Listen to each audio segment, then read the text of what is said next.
Salam sejahtera pemirsa CBN Indonesia dimanapun Anda berada. Senang sekali kita boleh bertemu kembali dalam acara pembacaan buku Bugar Selamanya. Pada saat ini kita memasuki halaman ke-247 dengan judul Rumah Sakit untuk Orang Berdosa. Dan saya undang pemirsa di rumah untuk kita boleh sama-sama membuka Alkitab kita di dalam 2 Tawarik 7 ayat 14. Dan umatku yang atasnya namaku disebut merendahkan diri, berdoa dan mencari wajahku, lalu berbalik dari jalan-jalannya yang jahat, maka aku akan mendengar dari surga dan mengampuni dosa mereka, serta memulihkan negeri mereka. Dan kita masuk dalam inti pembacaannya. Saya takut dan benci terhadap rumah sakit. Saya mengenal mereka terlalu dekat. Sebagai seorang anak penderita asma parah di California yang berkabut, saya mengunjungi ruangan unit gawat darurat di rumah sakit Saint Francis secara rutin sampai-sampai saya dan perawat saling menyapa dengan nama satu sama yang lainnya. Saya bahkan memilih untuk melahirkan kedua anak saya di rumah. Jadi ketika saya baru-baru ini memeriksakan diri ke pusat medis setempat untuk menjalani operasi rawat jalan, itu dilakukan dengan banyak keluh kesah dan ragu-ragu bercampur dengan takut. Dokter anestesi bertanya, apakah saya punya pertanyaan? Ya, benar, saya meringis saat seorang mahasiswa keperawatan bergulat dengan jarum infus seukuran kait rajutan ke pembuluh darah saya. Saya tidak merokok ataupun minum alkohol ataupun makan daging. Dan berat badan saya hanya 108 pon. Dan saya sangat tidak menyukai obat. Jadi mungkin semakin sedikit obat yang saya dapatkan semakin baik. Dia menjawab dengan serius, saya mengerti. Dan sebelum saya bisa menolak, dia sudah menuangkan isi spuit yang tampaknya besar itu ke dalam jarum. Apa itu tadi? Saya bertanya dengan khawatir. Hanya sedikit obat anti cemas, dia menenangkan. Saat kepala saya mulai terasa hangat dan lembek, serta ruangan menjadi terasa goyah, semua teori konspirasi yang telah saya tolak selama bertahun-tahun mengambil kemungkinan-kemungkinan baru yang menyeramkan. Pemikiran semi-rasional terakhir saya adalah mereka belum menidurkan saya. Saya masih bisa melarikan diri. Saya sering mendengar dikatakan bahwa gereja bukanlah tempat berkumpulnya orang-orang kudus, melainkan rumah sakit bagi orang-orang berdosa. Saya selalu menghargai analogi itu. Betapa benar bahwa masing-masing dari kita memasuki persekutuan gereja yang rusak secara moral dan emosional, bahkan sakit dengan cara tertentu. Betapa tidak berhaknya kita memandang rendah sesama pasien karena kekurangan mereka berbeda dengan atau mencerminkan kekurangan kita. Di sisi lain, saya juga berpikir bahwa jika gereja itu seperti rumah sakit, tidak semua orang bisa menjadi pasien, setidaknya tidak setiap saat. Betapa bersyukur saya bahwa ada orang-orang di rumah sakit itu yang sehat dan mampu. Betapa menghiburnya melihat perawat saya duduk dengan setia di samping saya, berpakaian baik dan dalam keadaan waras. Dengan spons di atas tongkat untuk memuaskan rasa haus saya, bibir saya yang kering. Saya senang gereja menjadi tempat yang lebih aman bagi jiwa-jiwa yang terluka. Senang rasanya merasakan dinginnya penolakan secara legisme digantikan oleh kehangatan rohani dan kejujuran emosional. Saya berharap kita tidak berhenti sejenak dalam perjalanan menuju pemulihan. Tuhan, bantulah saya untuk menjadi penyembuh jiwa-jiwa yang terluka dalam keluarga, gereja, dan masyarakat. Jadi bagaimana di sini dikatakan bahwa penulis tersebut itu sangat membenci rumah sakit karena sejak masa anak-anaknya ia sudah menderita asma sehingga menyebabkan ia sering pulang dan pergi dari rumah sakit.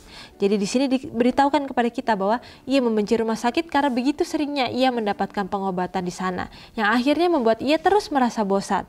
Sehingga ketika satu kali ia akhirnya harus mendapatkan satu operasi dengan rawat jalan, dikatakan bahwa ia itu sebenarnya tidak mau untuk menjalani operasi tersebut. Bahkan ketika dokter ingin untuk memberikan obat kepadanya, di sanalah dikatakan ia berusaha untuk menolak obat-obatan tersebut. Tapi bahkan dikatakan ketika ia berusaha untuk menolak, tetapi sebelum ia mengatakannya, dokter sudah memberikan satu spuit yang dikatakan tampak besar yang berada dalam jarum dan itu diberikan kepadanya. Dan di sanalah dikatakan obat anti cemas itu akhirnya membuat ia merasa ruangan itu akhirnya terasa goyah. Jadi bagaimana di sini dikatakan bahwa teori konspirasi yang telah ia tolak selama bertahun-tahun mengambil kemungkinan-kemungkinan keinginan baru yang menyeramkan di dalam pikirannya itu. Jadi bagaimana di sini dikatakan bahwa ketika ia sudah tidak menyukai akan satu hal, setiap hal itu akhirnya mendatangkan suatu pemikiran-pemikiran yang mungkin akhirnya terlalu jauh yang ia pikirkan ketika ia mendapatkan sebuah pengobatan. Dan di sini dikatakan bahwa ia berusaha untuk tidak mengalami pengobatan itu karena ia merasa sudah mempunyai kehidupan yang seturut dengan hukum-hukum kesehatan. Bagaimana ia dikatakan tidak minum alkohol, ia tidak merokok, dan ia tidak makan daging. Tetapi di sini dikatakan bahwa ia tetap menjalani operasi. Tentu saja ketika seseorang menjalani operasi adalah ketika sesuatu hal itu yang tidak seharusnya terjadi pada tubuhnya, sehingga akhirnya harus ada tindakan untuk mengatasi akan hal yang tidak baik atau tidak benar yang terjadi dalam tubuhnya itu. Jadi di sini kita bisa lihat bahwa sekalipun seseorang itu berusaha untuk menjaga kehidupannya, bahwa ia tidak merokok, bahwa ia tidak minum alkohol, ataupun ia tidak makan daging sekalipun, tetapi itu tidak membuatnya secara pasti untuk menjadi orang yang sehat atau tidak mempunyai penyakit secara 100%. Tetapi kita perlu ketahui bahwa hukum-hukum Tuhan itu bukanlah hanya hukum berdasarkan makanan ataupun halangan-halangan untuk kita tidak merokok ataupun halangan untuk tidak minum minuman keras. Tetapi kita perlu tahu bahwa hukum Tuhan itu adalah sangat luas. Jadi ketika kita tidak menuruti akan satu hukum yang lain, mungkin ketika kita sudah menjaga hukum kesehatan itu untuk menjadi bagian dari kehidupan kita, tetapi kita lupa untuk menjaga pola stres kita, mungkin kita lupa untuk menjaga pola tidur kita, dan juga menjaga pola olahraga kita. Mungkin di sanalah akan terjadi suatu penyakit dalam kehidupan kita. Jadi bagaimana di sini yang menjadi fokus utama kita, bagaimana ketika rumah sakit itu berusaha untuk menyembuhkan atau memulihkan orang-orang yang sakit sehingga mereka akhirnya mendapatkan kesembuhan. Begitu pula prinsip tersebut dianalogikan dengan kehidupan di dalam gereja. Bagaimana kehidupan di gereja itu seharusnya adalah menyembuhkan orang-orang yang sakit secara rohani. Jadi bagaimana di sini kita perlu ketahui bahwa ketika orang-orang datang ke dalam gereja, mereka sebenarnya membutuhkan penyembuhan bagi jiwa mereka dan juga bagi rohani mereka. Tapi apakah kita benar-benar mendapatkan penyembuhan itu melalui gereja? Tentu saja mungkin banyak hal bisa menyembuhkan kita. Bukan hanya secara ketika kita datang ke dalam gereja, tetapi mungkin Tuhan bisa menggunakan berbagai macam hal untuk mengobati setiap luka atau setiap hal yang mungkin tidak seturut dengan kehendak Tuhan saat ini, yaitu luka jiwa kita yang mungkin masih menjadi bagian dalam kehidupan kita. Mungkin kita bisa mendapatkannya ketika kita melakukan sesuatu hal dari orang-orang yang ada di lingkungan sekitar kita, ataupun mungkin dari binatang-binatang yang ada di lingkungan sekitar kita, atau mungkin dengan alam yang ada di lingkungan sekitar kita. Tuhan bisa menggunakan hal apapun untuk mengobati setiap luka dari rohani kita ataupun setiap luka batin kita. Tetapi yang paling penting adalah bagaimana kita mempunyai hubungan yang erat kepada Tuhan. Mungkin hubungan yang erat itu kita pikir hanya bisa kita dapatkan di dalam gereja. Tetapi tentu saja pemikiran seperti itu adalah suatu pemikiran yang salah. Bukan berarti gereja tidak bisa menobatkan kita. Bukan berarti gereja tidak bisa menjadi obat bagi orang-orang yang memerlukan pengobatan itu. Tetapi bagaimana hubungan kita dengan Tuhan itulah yang menjadi obat yang utama untuk kita praktekkan dalam kehidupan kita. Bagaimana kita mengenal Tuhan secara pribadi lepas pribadi. Karena tentu saja pendeta kita ataupun ahli-ahli agama itu tidak bisa menobatkan kita.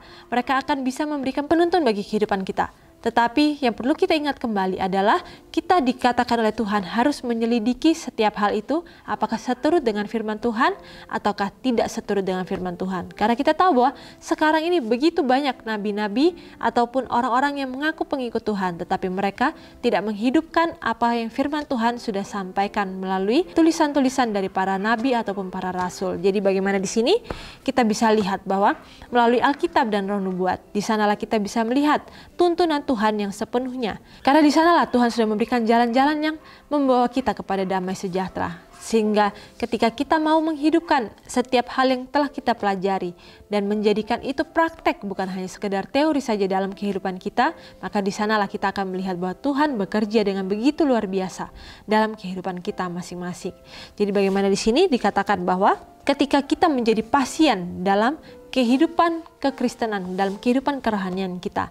Di sana adalah satu hal yang wajar, karena kita tahu bahwa kita ini adalah orang-orang berdosa yang memerlukan juru selamat itu. Justru ketika kita tidak merasa kita adalah seorang yang sakit, kita merasa bahwa diri kita baik-baik saja, di sanalah kita tidak membutuhkan Tuhan atau juru selamat itu dalam kehidupan kita.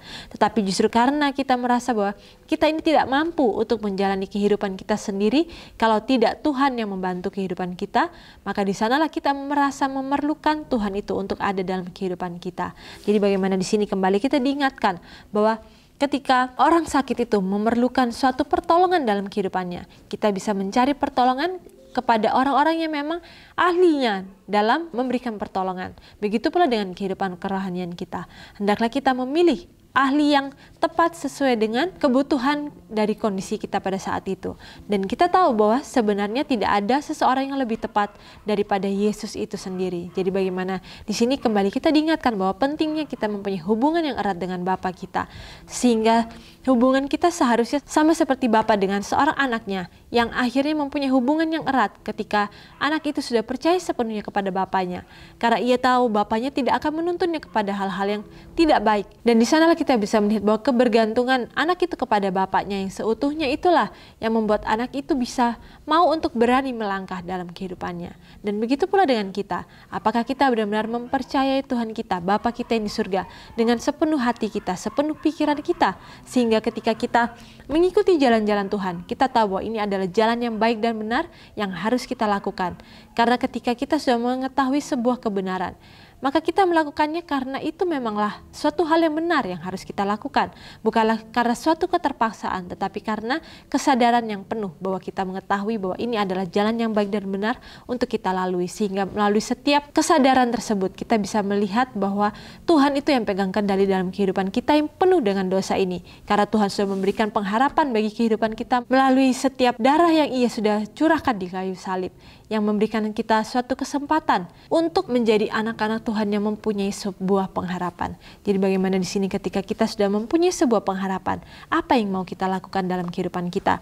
Apakah kita mau untuk menjadi penyembuh-penyembuh jiwa yang sudah terluka, yang mungkin saat ini belum mengenal siapa Bapa kita yang di surga, tetapi kita yang sudah disembuhkan terlebih dahulu, kita harusnya mempunyai suatu beban untuk menyampaikan kabar baik ini kepada orang-orang yang berada di lingkungan sekitar kita, sehingga mereka pun akhirnya mendapatkan kesembuhan itu melalui setiap kesembuhan jiwa mereka, kesembuhan dari pikiran mereka ataupun kerohanian mereka. Dan semuanya itu hanyalah bisa kita lakukan ketika kita bergantung sepenuhnya kepada Tuhan. Dan sampai di sini acara pembacaan kita pada saat ini. Biarlah melalui setiap pembelajaran yang telah kita dengarkan ini, kita boleh mempunyai rasa haus akan firman Tuhan yang bisa menobatkan kita setiap hari. Karena tidak ada pertobatan yang instan, tetapi ada pertobatan yang harus kita usahakan setiap hari. Sehingga dengan pertobatan itulah kita bisa mendapatkan karakter Tuhan dalam kehidupan kita ketika kita mau mengusahakannya. Dan kita mau membiarkan Tuhan yang pegang kendali dalam kemudi kerohanian kita. Dan sampai di sini acara pembacaan kita pada saat ini, dan sampai bertemu kembali dalam acara pembacaan yang selanjutnya. Dan salam sejahtera, Tuhan memberkati.